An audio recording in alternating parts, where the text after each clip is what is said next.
So next up is the Marvel vs. Capcom Fighting Collection, man.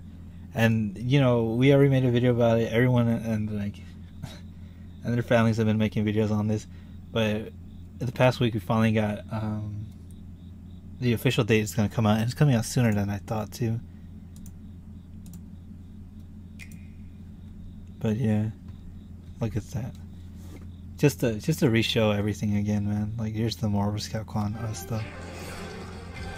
The Legend crossover hits our back, and look at this. Oh my god, dude, this just isn't real, man. This children of the Atom, Marvel superheroes, X-Men vs. Street Fighter. All these games are coming back, man. It's so good. Marvel superheroes is a game that means a lot to me too. It's one of the first few fighting games I actually vividly remember playing as like a very young kid on my brother's PS1. It's like a core memory, like the meme people have been popping up. But Marvel Superheroes is like a very important game to me. Then look at this, Marvel Superheroes vs. Street Fighter.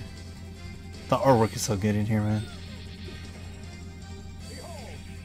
Behold, Optic Blast, dude. Marvel vs. Capcom is another game that's so near and dear to me, man. It's one of the games that's been helping the channel a lot, and god, man, this is such a fucking good game. Marvel 2, dude, the most iconic fucking game out there in the series. Maybe you can argue Marvel 3, but this is the Marvel game people think about when they hear Marvel vs. Capcom. Then, like I said earlier, the Punisher, the first time Marvel and Capcom basically team up, and then yeah, I'm surprised they even added this in there, because when I was thinking if they ever did make the collection, I didn't think they would have that in there, but they do, which is great. And the songs, man. Look at the galleries, man. We can finally see the artworks in HD. They're no longer locked behind the fucking Disney vault, ironically speaking, in a training mode. One button specials. Those were things back in the old games too, even in the PS1 ports. But yeah.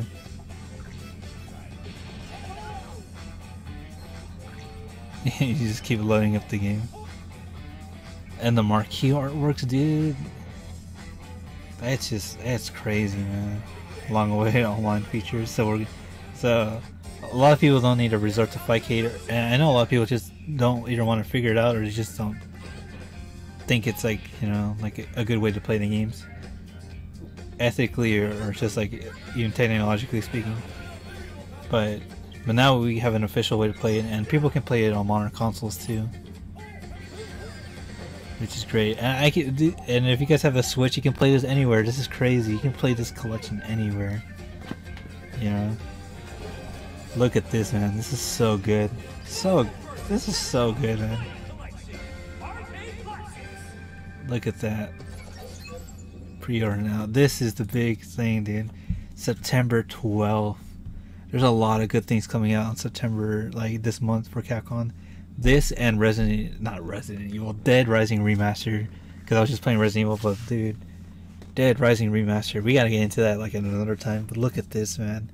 The digital versions are coming out September 12th, and November 22nd is the physical version. I'm gonna have to buy both, man, because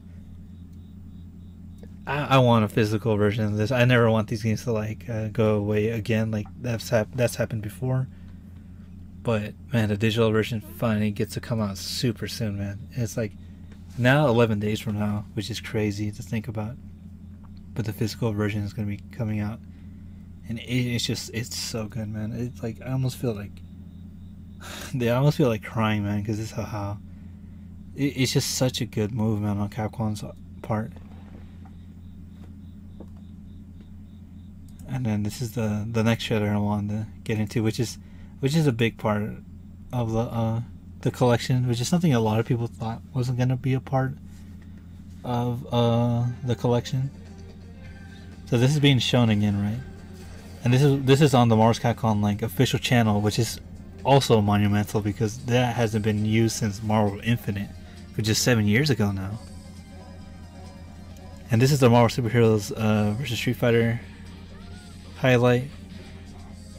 The port on the PS1 isn't that good, but it's great that we can have the arcade versions on a home console now, like a good way now.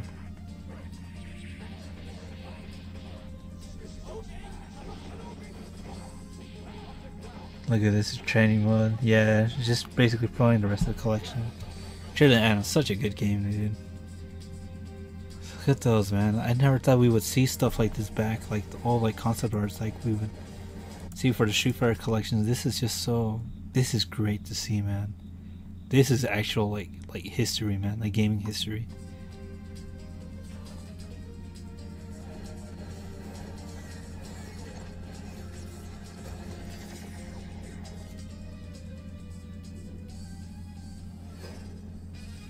Norimaru, dude.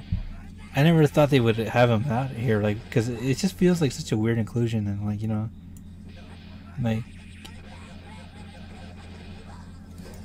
it's just such a weird inclusion, man. And I didn't think that Marvel would be okay with it, like, especially in their modern era.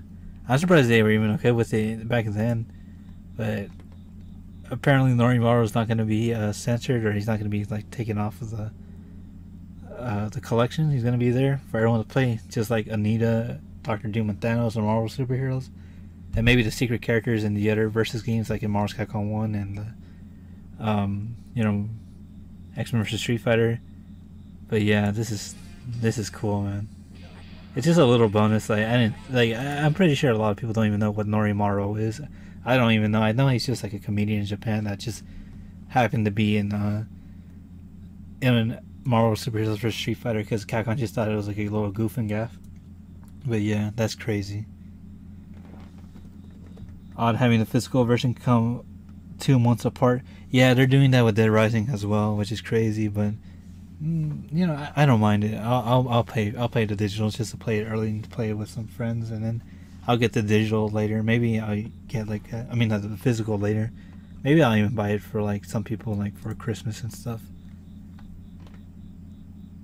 Continue.